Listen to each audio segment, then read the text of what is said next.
მშვიდობის პირდაპირ ეთერშია მარნეული ტივის ახალი ამბების სპეციალური საინფორმაციო გამოშვება. დღის განმავლობაში განვითარებულ მოვლენებს მარნეული ტივის საინფორმაციო სამსახურთან ერთად მე ეკაერაძე და სალო სალახლი წარმოგიდგენთ. Salamlayıram hər birinizə. Marneli televiziyasının komandası ilə birlikdə mən Salo Salahlı və ეკაერაძეnin təqdim edəcəyi xüsusi xəbər buraxılışı efirdədir. მარნეულში წყალსა და წყალარინების სისტემის მიმდინარე სამუშაოებზე დასაქმებული ადამიანები გაიფიცნენ. მათ დღეს საპროტესტო აქცია მარნეულის მუნიციპალიტეტის მერიის შენობის მიმდებარე ტერიტორიასთან გამართეს. რას ითხოვენ გაფიცულები ამის შესახებ ნახეთ ჩვენი სიუჟეტი.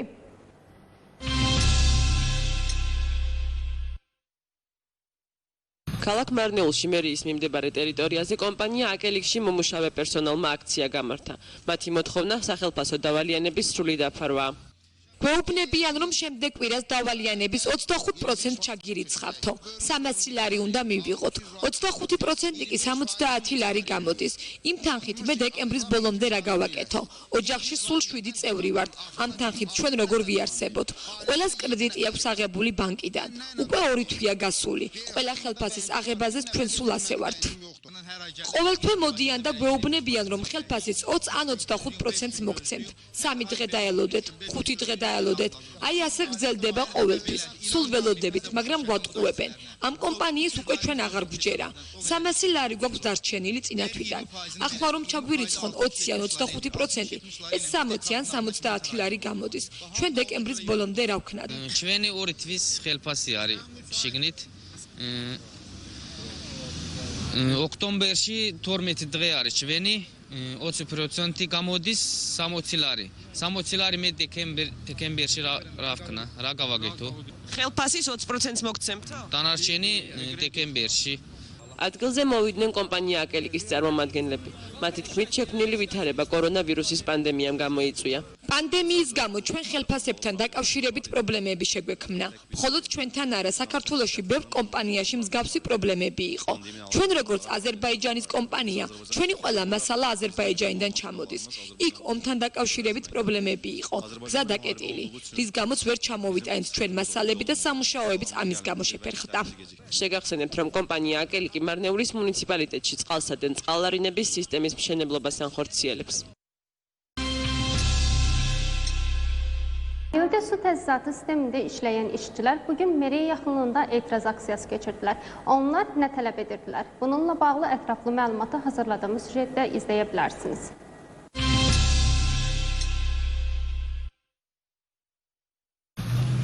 Marneli şəhərində meriyə yaxınlığında Akelik şirkətində işləyən heyət aksiya keçirdi. Onların tələbi əmək haqqı borcunun tam qaytarılmasıdır. Deyir ki, gələn həftə 25% pul köçəcək. Bölün, görün neçə lar eləyir. 300 ları pul alacaq. 25%-in neçə lar eləyir. 70 lar pul eləsin. 70 lar ilə mən dekabrın axırına kimi ailəmi nətə dolandırayım. Ailədə də 7 nəfərik. Mən nə ilə dolanayım? Və hamının da bənci var. Bir nəfər desin ki, mənim bəncim yoxdur. Hamının da varıdır. Oca 2 aydır. 2 ay tamam oldu, 3-cü aya keçəcəyik. Bir belə də olmaz. Hər ayda belə ilə almışıq. Hər ay gəlirlər, 20%-inizi verəcəyik, 25%-inizi verəcəyik. 3 gün gözləyin, 5 gün gözləyin. Hər ay belə olur. 3 gün, 5 gün gözləyirik, yəni aldadırlar. Hamının da ailəsi var. Hər dəfə belədir. İnam qalmayıb bizdə bu şirkətin burada işçilərinə. O 300 larimiz var bizim keçən aydan. O qədər işləmişik, 300 ları. Deyir 20%-ni verəcəyik. 20%-i 60-70 ları eləyir. 60-70 ları ilə biz dekabrın axırında kimi nətər ailə dolandırmalıyıq? Və hamı da ona görə yığılıb bura. Yox, işləməyəcək. Yox. Yox. Pul köçənə kim işləməyəcək? Hava pul köçər, onda da işləyərik. Akelik şirkət nümayəndələri də həmin yerə gəldilər. Onların sözlərinə görə yaranan vəziyyətə koronavirus pandemiyası səbəb olub. Bizim sadəcə olaraq bu aylıqla bağlı problemlərimiz var idi. Tək bizdə deyildi. Yəni Gürcüstanın çox şirkətlərinin bununla bağlı problem var idi. Yəni pandemiya əlaqədar olaraq problemlərimiz var idi və biz Azərbaycan şirkəti olaraq bizim bütün mal materiallarımız Azərbaycan dövlətindən gəlir. Azərbaycanda müharibə olduğu üçün bizim sıxıntımız oldu yolla bağlı. Materiallarımız gəlmədi və işlərimiz gecikdi. Xatırlatmaq istəyirik ki, Akelik şirkəti Marneli bələdiyyəsində su təchizatı sisteminin qurulmasını həyata keçirir.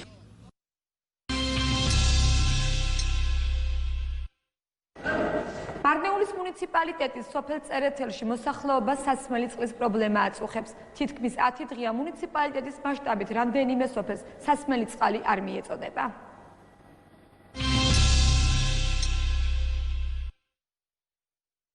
17 სოფელს დაახლოებით ერთ კვირაზე მეტია სასმელი წყალი არ მიეწოდება. როგორც მოსახლეობა აღნიშნავს, მათ სასმელი წყლის შეძენა ან შორი მანძილიდან მოტანა უწევთ. ვაიმე, არ ვიცი, ყველაზე დიდი პრობლემა არის სულ, რაც აქა ვარ მოსული 35 წელიწადია, 35 წელიწადი ეს არაფერი არ გვეშველა. არაფერი. რა უნდა გავაკეთოთ? კაჭკებით ვეზიდებით, მანქანით და რა ვიცი, არ ვიცი. ერთი კვირა არის, რომ ჩვენ წყალი პირადად ჩემს სახლში არ მოდის. ეს ეპიდემია, ხალხი იხოცება, იცით? ხო და ხელები დაიბანეთ უკაცო.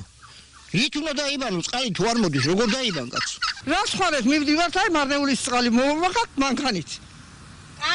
კაჭკით, პოჩკებით, პაჩონკებით. ასე ცხოვრობთ. თავი არ დავაბანეთ და ტანი არ დავიბანეთ, არ არის წყალი რა უღოთ. და ზაფხულიც ასე ვართ, ზამთარიც ასე ვართ, არ ვიცი. როგორც სოფწყალის წარმომადგენელი აცხადებს, აღნიშნული ვითარება წყლის სატუმბის დაზიანებამ გამოიწვია. გადაიწვა გადამკაჩი ნასოსი, მერე ნასოსი აღვადგინეთ და დაიწვა ძრავი. ეხლა ვადგენ ძრავს და აღვადგენ ძრავს და მივაწვდით ყველა სოფელს წყალს. გრაფიკის მიხედვით. კომპანია სოფწყალის წარმომადგენელის თქმით, მარნეულის მუნიციპალიტეტში შემავალ 17 სოფელს ხვალიდან უკვე აღუდგება სასმელი წყლის მიწოდება.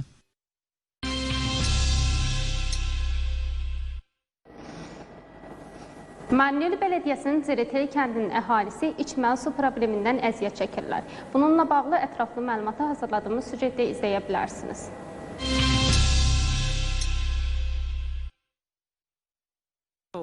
Marneli Belediyəsinə daxil olan 17 kənd bir həftədən çoxdur ki, içməli su ilə təmin olunmur. Əhalinin qeyd etdiyinə görə içməli su almalı və ya uzaqdan gətirməli olurlar. Vayme, ar vitsi. Bilmirəm nə deyəm.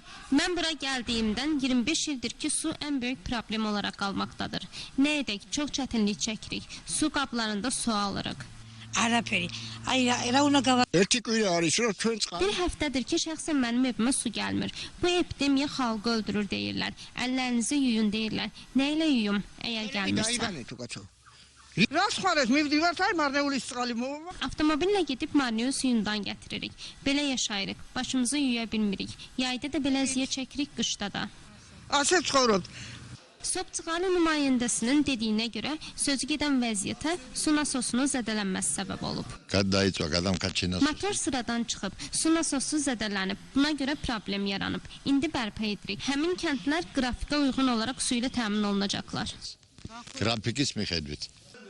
Sopçıqalı şirkət nümayəndəsinin sözlərinə görə sabahdan etibarən Marneul Belediyəsindəki 17 kəndə içməli suyun verilməsi bərpa ediləcək.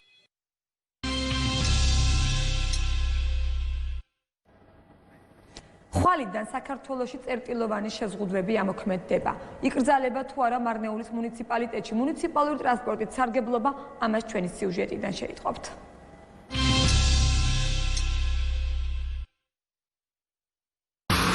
მარნეულში მუნიციპალური ტრანსპორტი მუშაობას კვლავ განაგრძობს. კორონავირუსის პანდემიის გამო გადაადგილებაზე დაწესებული შეზღუდვები ამ ეტაპისთვის მარნეულის მუნიციპალიტეტში არ ვრცელდება. კორონავირუსთან დაკავშირებით შეზღუდვებია 0 საათიდან 5 საათამდე. დანარჩენით მუნიციპალიტეტის ტრანსპორტი და ეს შიგასარაიონო ტრანსპორტი ჯერ არ არის მითითება რომ გაჩერდეს. ტრანსპორტი მუშაობს. იგზალა საქალაქთა შორისო მოძრაობა, მაგალითად მარნეულიდან ქალაქში ალბათ არის მუშაობს. საქართველოს მთავრობის უწყებათა შორისი საკოორდინაციო საბჭოს გადაწყვეტილებით 28 ნოემბრიდან 31 იანვრის ჩათვლით ქვეყნის მასშტაბით იზღუდება 21 საათიდან დილის 5 საათამდე პირთა გადაადგილება, როგორც ქვეითად, ისე სატრანსპორტო საშუალებით. გამონაკლისი იქნება ახალი წლის ღამე, 31 დეკემბერი და ასევე შობის ღამე, 6 იანვარი.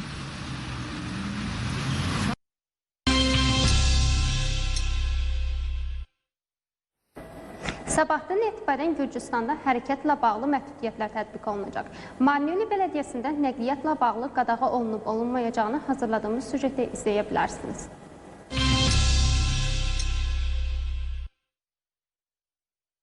Marneuldə bələdiyyə nəqliyyatı fəaliyyətini davam etdirir.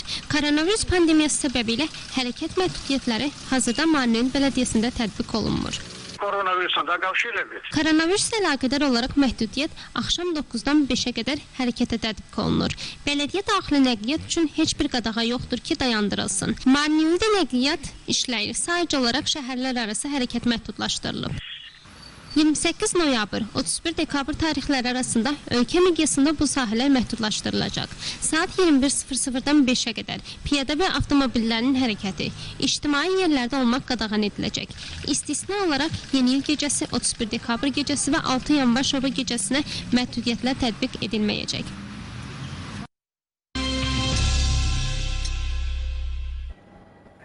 საქართველოში გასული დღე-ღამის განმავლობაში კორონავირუსის 4780 ახალი შემთხვევა დაფიქსირდა. კორონავირუსის სტატისტიკა ნახეთ ჩვენ სიუჟეტში.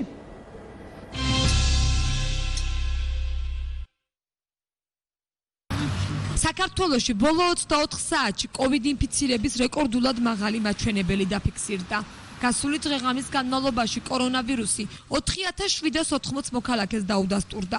მათ შორის ინფიცირების 319 შემთხვევა ქვემო ქართლში გამოვლინდა. ეს გამოვლენილი ინფიცირების 4780 ახალი შემთხვევიდან დედაქალაქისა და რეგიონების მიხედვით მაჩვენებლები შემდეგი სახით გამოიყურება. თბილისში გამოვლენილია 1863 ახალი დადასტურებული შემთხვევა.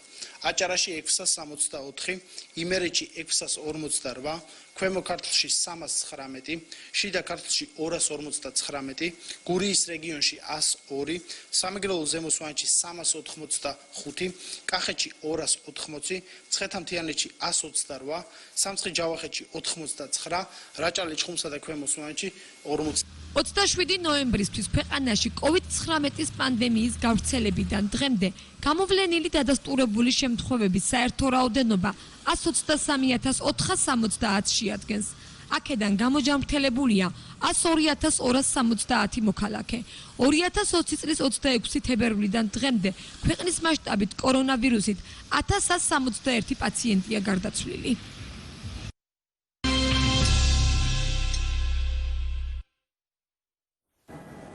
Son 24 saat ərzində Gürcüstanda 4780 vətəndaşda koronavirus qeydə alınıb. Bununla bağlı ətraflı məlumatı hazırladığımız süjetdə izləyə bilərsiniz.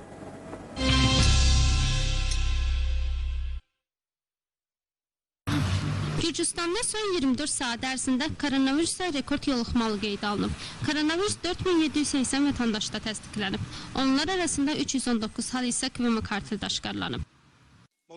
Bugün aşkarlanan 4780 yeni hal bölgələr üzrə bu cür bölünür. Tbilisidə 1863 hal, Acarada 664 hal, İmirətidə 648 hal, kvm kartildə 319 hal, Şida kartildə 259 hal, Quriyada 102 hal, Samegrelo Zemosvanetdə 385 hal, Qaxetidə 280 hal, Miçxədə Mityanetdə 128 hal, Samçxə-Cavaxetdə 89 hal, Raca-Leçxumu və Aşağı Svanetdə 43 hal qeydə alınıb. 27 noyabrın məlumatına əsasən, ölkə miqyasında COVID-19 pandemiyasının yayılmasından bugünədək ümumilikdə 123.470 vətəndaş koronavirusa yoluxub. Onlardan 102.270 vətəndaş koronavirusdan sağlamlığına qovuşub. 26 fevraldan bugünədək ölkə miqyasında 1161 pasiyenti isə dünyasını dəyişib.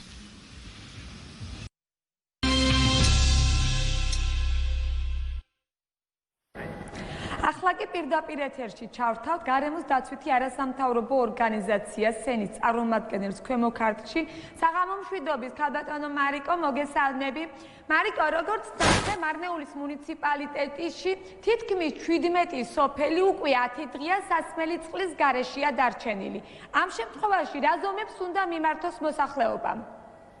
მოგესალმებით, მივესალმებით თქვენს მაყურებელს. ძალიან სამწუხაროა, რომ აი ამ ასე ვთქვათ აქტიური კოვიდის პერიოდში, როდესაც მძვინვარებს ვირუსი, ამ პერიოდში 17 სოფელი იყოს დარჩენილი სასმელი წყლის გარეშე, სრული ჰიგიენური ნორმების დაცვის გარეშე. ძალიან სამწუხაროა და კიდევ უფრო სამწუხაროა, თუ კი ვთქვათ აი ამას რეაგირება არ აქვს.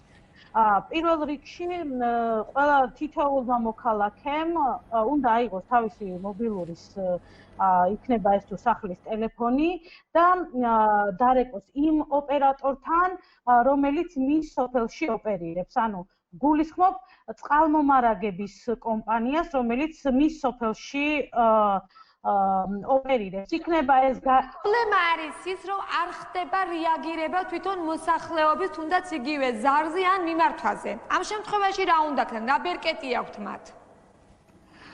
თუ იყო შემთხვევა, რომ მაგალითად მათ სცადეს დარეკვა და რეაგირება არ მოჰყვა ამას, შემდეგი ნაბიჯი რჩება მარეგულირებელ კომისიაში დარეკვა და შემდეგ უკვე მარეგულირებელი კომისია თავად გადაწყვეტს, ასე ვთქვათ, დაადგინოს რამდენად რთულია ვითარება, თუმცა ვიდრე მარეგულირებლამდე წავა საქმე, მე რამდენადაც ვიცი, მარნეულის მუნიციპალიტეტის იმ სოფლებში არ არის ახლა სასმელი წყალი, სადაც უშუალოდ მუნიციპალიტეტის IP სოფწყალი ოპერირებს.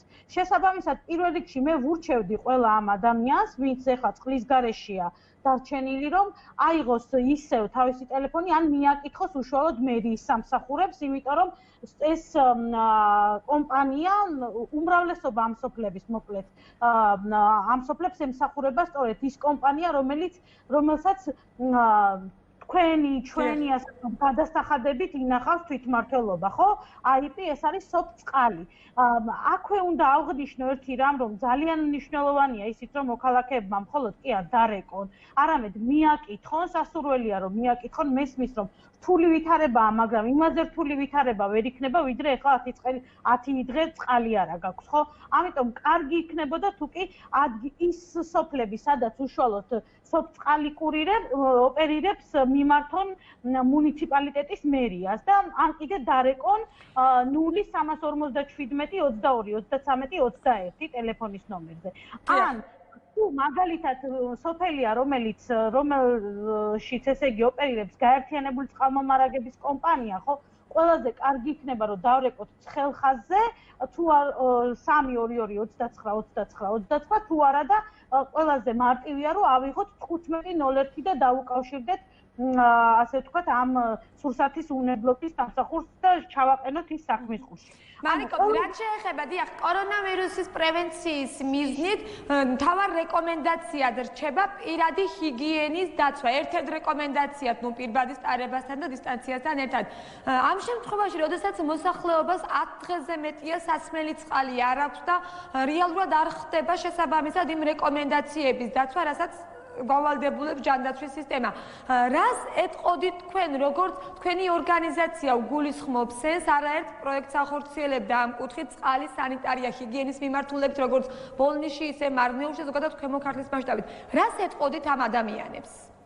დიახ, მე ავღნიშნე უკვე, რომ ერთ-ერთი რეკომენდაცია და თან მკვეთრია ეს რეკომენდაციები, ხო, უკვე არის პირბადესთან ერთად არის ხელების ხშირი და რეგულარული ბანა. იმ შემთხვევაში, როდესაც არ არსებობს რესურსი ამისი და წყალი არის ერთ-ერთი რესურსი, მინდა გითხრათ, იმისათვის, რომ ადამიანები ამ პირობებში გადარჩნენ, რაც ახლა ელემენტარულია, ხო, ეს არის ყველაზე ელემენტარული.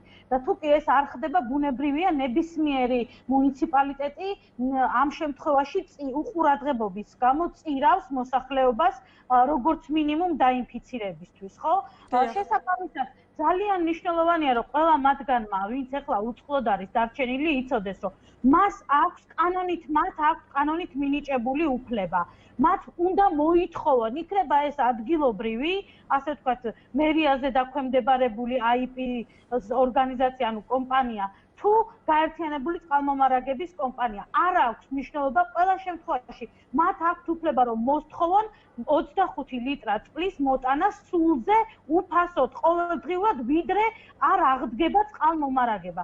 10 დღეა გასულიო თქვენ თქვით და 10 დღე არა, აქამდეც უნდა ყოფილიყო. სხვა შემთხვევაში არსებობს იურიდიული სამსახური და მე ვთხოვდი მაგალითად კონკრეტულ ადამიანებს, რომ უკვე და დავაკავშირე კიდევაც არ იქნება პრობლემა, უფასო იურიდიულ დახმარებასაც გაუწევენ და დაეხმარებიან, რომ მიმართოს მთელმა სოფელმა რომ მიმართოს, ხო? და ასეთ კომპანიას, რომელიც ოპერირებს სოფელში, უჩივლოს აი მსგავსი ქმედების გამო, რომ პირველი არ მოხდა გაფრთხილება, რამდენი ხნით წყდებოდა წყალმომარაგება. მეორე, არ მოხდა ამ ადამიანებისთვის სუფთა და ხარისხიანი წყლით უზრუნველყოფა. მესამე, რომ ვრეკავენ და არ რეაგირებენ. ეს არის ყოვლად დაუშვებელი და ამას კანონის ენაზე ქვია ღირსების შემლახავი ქმედება, რისთვისაც ორივე კომპანია და იქნება ეს გაერთიანებული წყალმომარაგება თუ სოფწყალი, ხო, სერიოზულად სერიოზული, იმით რა ქვია, ფინანსური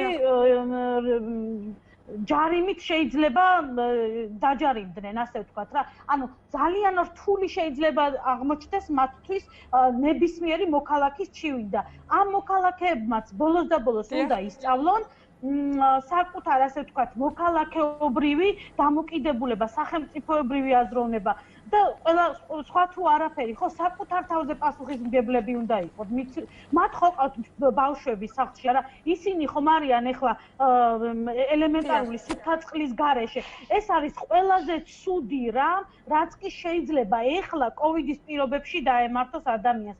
ამიტომ მე მოუწოდებდი თითოეულ მათგანს აუცილებლად შემიძლია რომ თუ ვინმეს ენდომება პირადადად დამიკავშირდნენ, თქვენ გაქვთ ჩემი საკონტაქტო და დავაკვალიანებდი როგორ შეიძლება რომ გააკეთოთ, ჩვენ თვითონაც ჩავერთვებოდით ამ პროცესში, იქნება ეს გაერთიანებულ წყალმომარაგებასთან დაკონტაქტება თუ სოფწყალთან დაკონტაქტება. მე აქვე უნდა აღვნიშნო, რომ ეს არ არის პირველი ქმედება ჩვენი მხრიდან, გასულ წელს დაახლოებით 6 შემთხვევა იყო სოფელ წერეთელში და სოფელ თამარისში, როდესაც იგივენაირად მოხდა სასმელი წყლის შეზღუდვაც და არ მოხდა მერე მიწოდება. გარდა ამისა, როდესაც მოხდა მიწოდება, კვლავ აღნიშნული პრობლემის წინაშე დგას როგორც წერეთლის მოსახლეობა, ისე მუნიციპალიტეტის მასშტაბით კიდევ 17 სოფლის მოსახლეობა. არის ზუსტად მარეგულირებლამდე მივიტანეთ ჩვენ ეს საკითხი და მე შემიძლია თამამად აღვნიშნო, რომ მაშინ ეს პრობლემა მოგვარდა.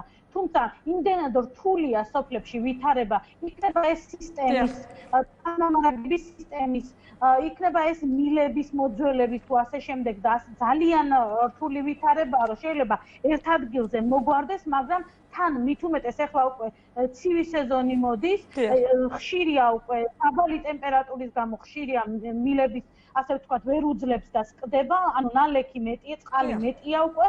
შესაბამისად ძალიან აღარ ირწყვება სავარგულები და ძალიან რთულია ახლა იმ პრობლემებისგან თავის დაცვა, რომელიც შეიძლება მოხდეს. თუმცა ამისთვის არსებობს თვითმმართველობა, ამისთვის არსებობს კონკრეტული კომპანია, გაერთიანებული წყალმომარაგების კომპანია, რომელსაც უკვე შემუშავებული უნდა გქონდეს წინასწარ, როდესაც სეზონი მოდის, რომ ეს პრობლემები იქნება და როგორ შეებრძოლება ამ პრობლემას ეს გქონდეს წინასწარ გათვლილი. ძალიან დიდი მადლობა მარიკო ასეთი რეკომენდაციისთვის, განცხადებისთვის. ჩვენი იმედი გვაქვს თქვენი ამ განცხადების შემდეგ შესაბამისი კომპანიები უზრუნველყოფენ მოსახლეობისთვის სასმელი წყლის მიწოდებას.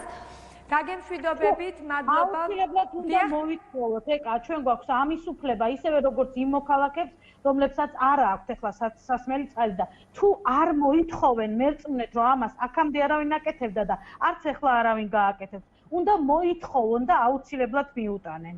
ძალიან დიდი მადლობა კიდევ ერთხელ მაყურებელს შევახსენებ, მარნეული ტივის პირდაპირ ეთერში საუბრობდა გარემოს დაცვითი არასამთავრობო ორგანიზაცია სენის პროექტების კოორდინატორი ქვემო ქარში მარიკო წიქორიძე. თქვენ წინ თბილისის სტუდია გელით ასე რომ გვიყურეთ.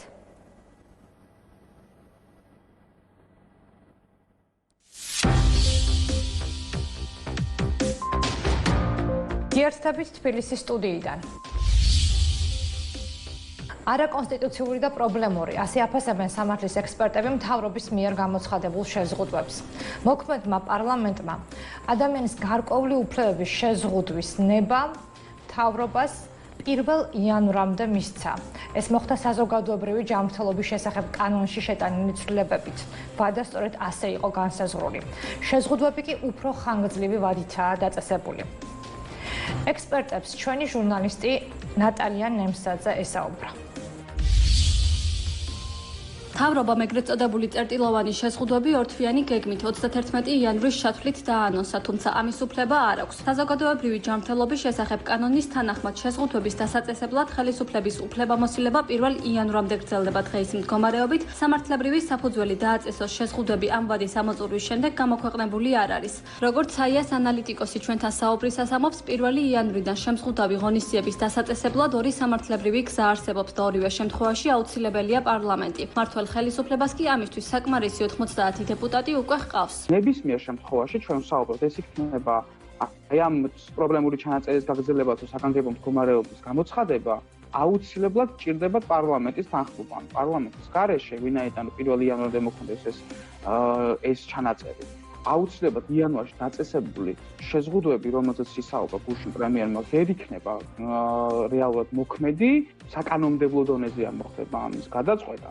რა თქმა უნდა, აღმასრულებელ ხელისუფლებას გაუჭირდება. თუმცა ჩვენ ახლა ზუსტად ვართ იმ მოლოდინში, როცა უნდა დაიდოს ეს განახლებული დადგენილება და საინტერესოა იქ რა წერია. არაკონსტიტუციური და პრობლემური ასიაფასებს საიას ანალიტიკოსი დოკუმენტს, რომლითაც ხელისუფლებას შეზღუდვების დაწესების ბერკეტი აქვს. მერაბ ქართველიშვილის განმარტებით საკითხზე ორგანიზაციამ საკონსტიტუციო სასამართლოს პანდემიის დასაწყისში მიმართა, თუმცა სასამართლო საჩივარი დღემდე არ განუხილავს. ორგანიზაცია ცდილობს დაასაბუთოს, რომ ფუნდამენტური უფლებების შეზღუდვის უფლებამოსილება მხოლოდ აღმასრულებელი ხელისუფლების ხელში არ უნდა იყოს. ჩვენ ვსაუბრობთ, ეს არის საერთაშორისო სტანდარტის და ეს არის რა თქმა უნდა საქართველოს კონსტიტუციითაც გათვალისწინებ. ჩვენ თუ საუბრობთ ადამიანის ფუნდამენტური უფლებების შეზღუდვაზე, არ უნდა იყოს ეს დე-ფაქტო საგანგებო მდგომარეობა და ეს უნდა იყოს რეალური საგანგებო მდგომარეობის სიტუაცია და ჩვენ გვაქვს აშკარად წერტილოვან და იმას ვამბობთ, შეზღუდვებს ვსაუბრობთ და ამ დროს რეალურად გვაქვს კომიტეტის საათი, რომელიც მხოლოდ საგანგებო დროს უნდა იყოს გამოცხადებული და ასე შემდეგ და ეს რაღაც ცოტა სამართლებრივ აბსურდთან და კითხვის ნიშნებს ბადებს და ამიტომაც საინტერესოა ეხლა რა გამოსავალს და რა ხედვა შემოგთავაზ თავობა. დადგენილი შეზღუდვებით, რომელიც 26 ნოემბერს გახდა ცნობილი, ფაქტობრივი კომენდანტის საათის მოქმედების დრო 1 საათით იზრდება და გადაადგილება შეზღუდული ნაცვლად ღამის 10 საათიდან უკვე საღამოს 9 საათიდან დილის 5 საათამდე იქნება აკრძალული. მთავრობამ შეზღუდვების ორთვიანი გეგმა წარადგინა, თუმცა არ წარუდგენია გეგმა თუ როგორ გამოიყვანს ქვეყანას ეკონომიკური კრიზისიდან, ამბობენ ოპოზიციის წარმომადგენლები. მათი შეფასებით რეგულაციებით მოსახლეობა შიმშილისთვისაა განწირული. ოპოზიციის ნაწილი ფიქრობს იმასაც, რომ მთავრობის მიერ მასშტაბური შეზღუდვების შემოღება უფრო მეტად პოლიტიკური გადაწყვეტილებაა, ვიდრე ეპიდემიის შეჩერებაზე სრულმა. საკოორდინაციო საბჭოს დღეს არ უპასუხნია სამართლებრივ პრობლემებზე დასმულ კითხვებთან დაკავშირებით, თუმცა შეზღუდვების და უფლებების მეტი დაზუსტება მათგან მივიღეთ. რაზეც ჩვენს რეპორტაჟში ნახავთ. ჯომოლუნგმაზე ავდივართ. ასე გამოიხმაურა პაატა იმნაძე ქვეყანაში ეპიდემიოლოგიურ მდგომარეობას. მისივე თქმით, გაფართოებული შეზღუდვები ქვეყანაში მდგომარეობას დაასტაბილურებს. იგი ინფიცირებულთა რიცხვის კლებას დეკემბრის მეორე ნახევარში ელოდება. ალბათ კომუნიკაციის პრობლემები კიდევ არის, არ ვიცი, კიდევ რა შეიძლება გაკეთდეს. თავთავარი მაინც ეს არის, რომ დღესაც ნახავთ თქვენ ადამიანებს, ვისაც არ ჯერავს, რომ კორონა არსებობს, არ ჯერავს, რომ კორონა არის პრობლემა. ვერ გეტყვით, ახლა ვინ ვერ მუშაობს, მაგრამ ფაქტის ხოსახელზეა გადახედეთ სოციალურ ქსელებს. ეს რაღაცებს კითხულობ, რომ არ მეგონა, რომ 21 საუკუნის საქართველოში ადამიანები შეეძლოთ კიდევ ასე ефиქრათ. მიდის კორონას შემთხვევები, ასე ვთქვათ, ვერ ვამბობდი ხოლმე, გადახურული ჯომოლუნგმაზე, ვადარებდი ხოლმე, ახლა ჯომოლუნგმაზე ავდივარ. ამის პარალელურად ვიცე-პრემიერი ამბობს, რომ საწოლების დამატება მარტივია, თუმცა საწოლს ექიმი უნდა ახდეს თან. ჯანდაცვის მინისტრის მოადგილემ კი ინფიცირებულ მედპერსონალზე ისაუბრა და აღნიშნა, რომ უმეტესად მათი ინფიცირება საყოფაცხოვრებო პირობებში მოხდა. ექიმების ზუსტად რამდენია ამასთან დაკავშირებით მიდის დამატებითი კვლევა. მე შემიძლია გითხრათ, რამდენია სამედიცინო პერსონალი. სამედიცინო პერსონალი არის 4500-დან 5000-მდე შუალედში. აქ გულისხმობ ყველას, ვინც მუშაობს სამედიცინო დაწესებულებაში. იმასთან დაკავშირებით, თუ რამ გამოიწვია მათი ინფიცირება, ეს ინფიცირება მოხდა სამედიცინო გარემოში თუ საყოფაცხოვრებო პირობებშიც და უფრო ხშირად სამწუხაროდ სამედიცინო პერსონალის ინფიცირება ჩვენი გამოცდილებიდან მოხდა საყოფაცხოვრებო პირობებში.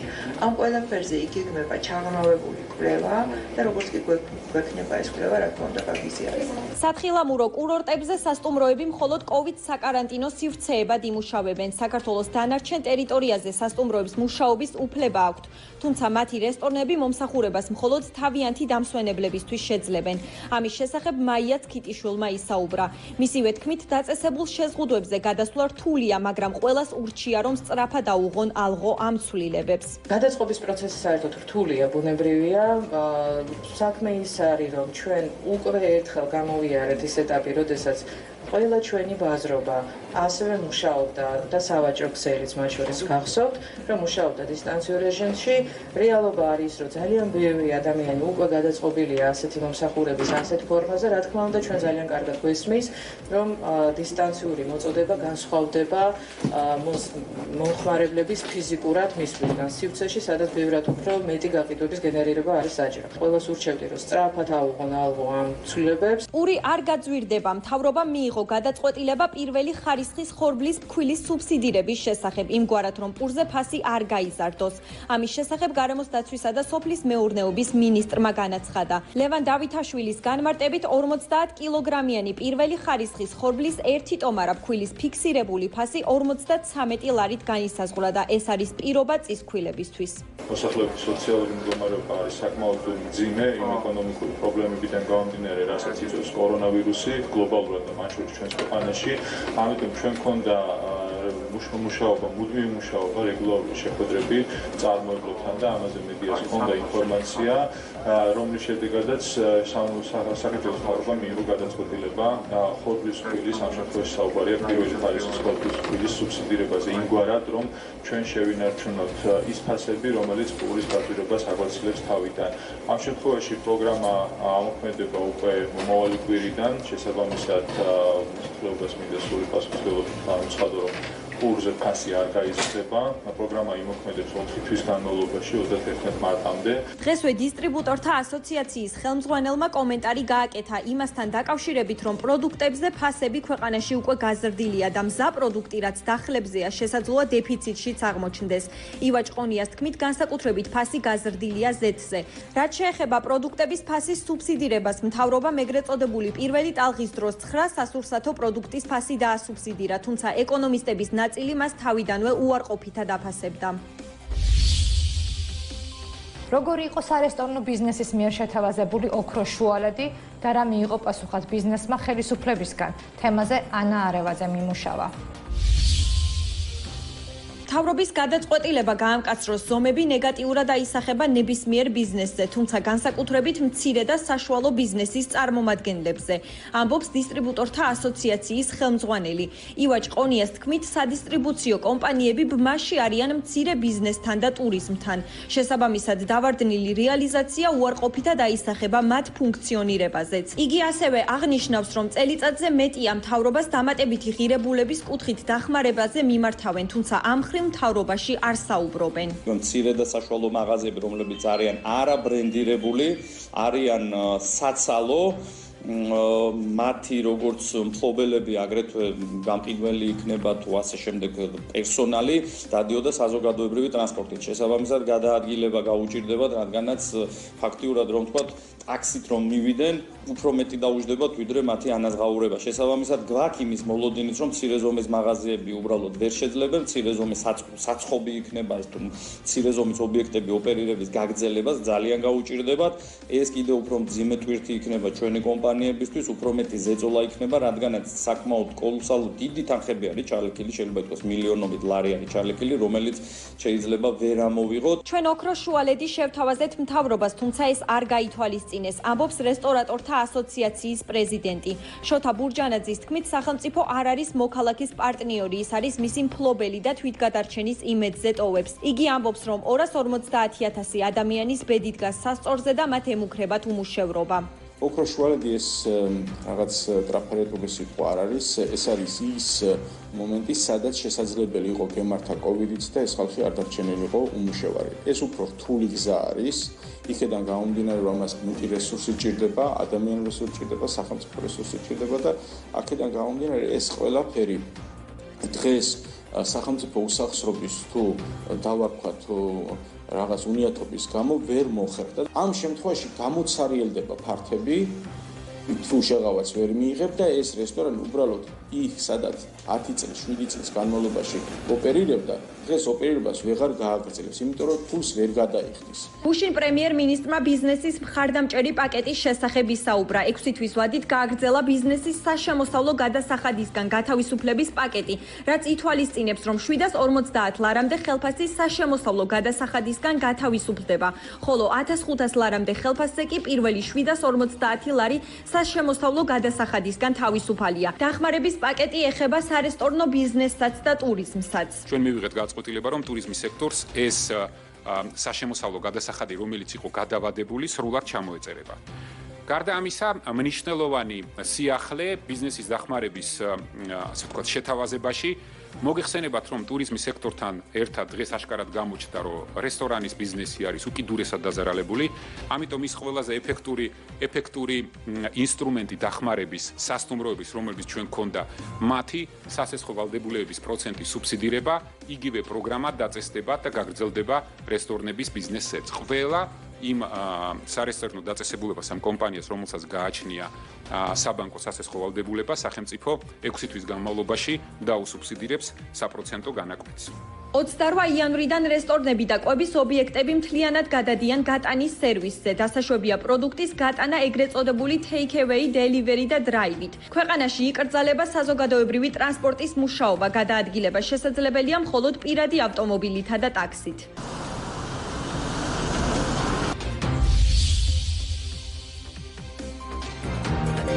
გემშვიდობებით 2 შაბათამდე, მშვიდობიანი შაბათკვირა.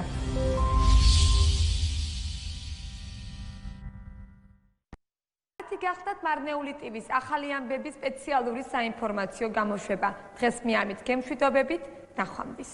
27 noyabrda olan xüsusi xəbər buraxılışı sona çatdı. Sağ olun, salamat qalın.